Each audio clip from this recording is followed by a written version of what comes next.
नमस्कार, मैं हूं कोमल राव। आप देख रहे हैं एनजेपी इंडिया। आज हम चर्चा करेंगे विधायक को थप्पड़ मारने की घटना की।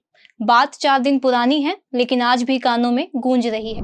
उस दिन घुलाचीका के विधायक ईश्वर सिंह बाढ़ प्रभावितों का हालचाल जानने के लिए अपने विधानसभा के चीका क्षेत्र में स्थित भाटिया गांव पहुंचे थे। एक विधायक के लिए अपनों के बीच पहुंचने की यह सामान्य बात थी, मगर वहां असामान्य घटना घट गई। जननायक जनता पार्टी की टिकट पर आरक्षित सीट से चुनाव जीते ईश्वर के खिलाफ नारेबाजी करने तक तो बात ठीक थी, मगर एक महिला ने सीमा लांघ दी और ईश्वर सिंह को थप्पड़ मारकर अपमानित कर दिया। गनीमत यह रही कि समय रहते उनके सुरक्षाकर्मी उन्हें भीड़ से बाहर लाने में कामयाब रहे, मगर असलियत में यह थप्पड़ ईश्वर के गाल पर नहीं बल्कि समाज की सोच पर पड़ा है। अगर कोई दबंग में बाहुबलियों के साथ चलने वाला विधायक होता तो ऐसे में कोई उसके निकट भी नहीं फटकता, मगर ईश्वर सिंह रूटीन में अपने सुरक्षा कर्मियों के साथ पहुंचे थे। लोकतंत्र में आपको असहमति का पूरा अधिकार है, मगर थप्पड़ मारने या अभद्र और अमर्यादित भाषा में किसी जनप्रतिनिधि का अपमान करने का आपको कोई हक नहीं है।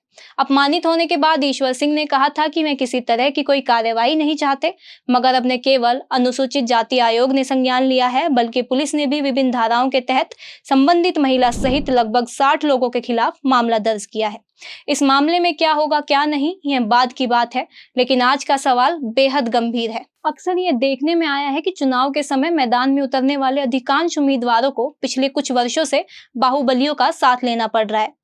आप चुनाव प्रचार के दौरान विभिन्न दलों के नेताओं के साथ पहलवान टाइप कुछ लोगों को अवश्य पाते हैं।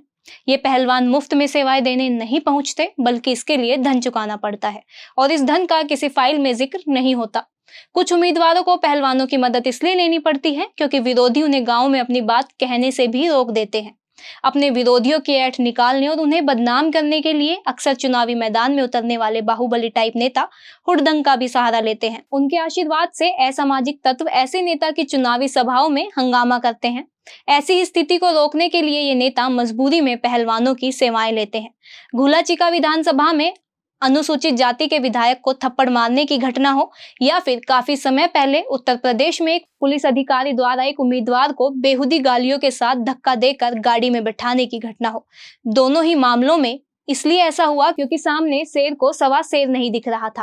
पहलवानों को चुनाव प्रचार में ले जाने की घटना इन दोनों घटनाओं से अलग नहीं है। इन घटनाओं का उल्लेख करने के बाद मैं यह बताना चाहती हूँ कि लोकतंत्र में विधायिका हो या कार्यपालिका या न्यायपालिका, सभी को अपना कर्तव्य निभाना ही होगा। अगर जनप्रतिनिधियों पर इस तरह हाथ उठाया गया तो फिर लोकतंत्र नहीं बच पाएगा। सभी लोगों को इस तरह की घटनाओं की पुनरावृत्ति रोकने के लिए आगे आना होगा। माना महिलाओं में जलभराव के कारण गुस्सा था, मगर गुस्सा उतारने के लिए विधायक को अपमानित करने का अधिकार किसी को नहीं दिया जा सकता। यह निंदनीय है। सरकार को यह सुनिश्चित करना होगा कि आने वाले समय में ऐसी घटना न दोहराई जाए। यह किसी एक दल की चिंता का विषय नहीं होना चाहिए, बल्कि सभी दलों की चिंता होनी चाहिए। आज के लिए बस इतना ही। इसी के साथ हमारे चैनल को लाइक शेयर सब्सक्राइब करना मत भूलिएगा।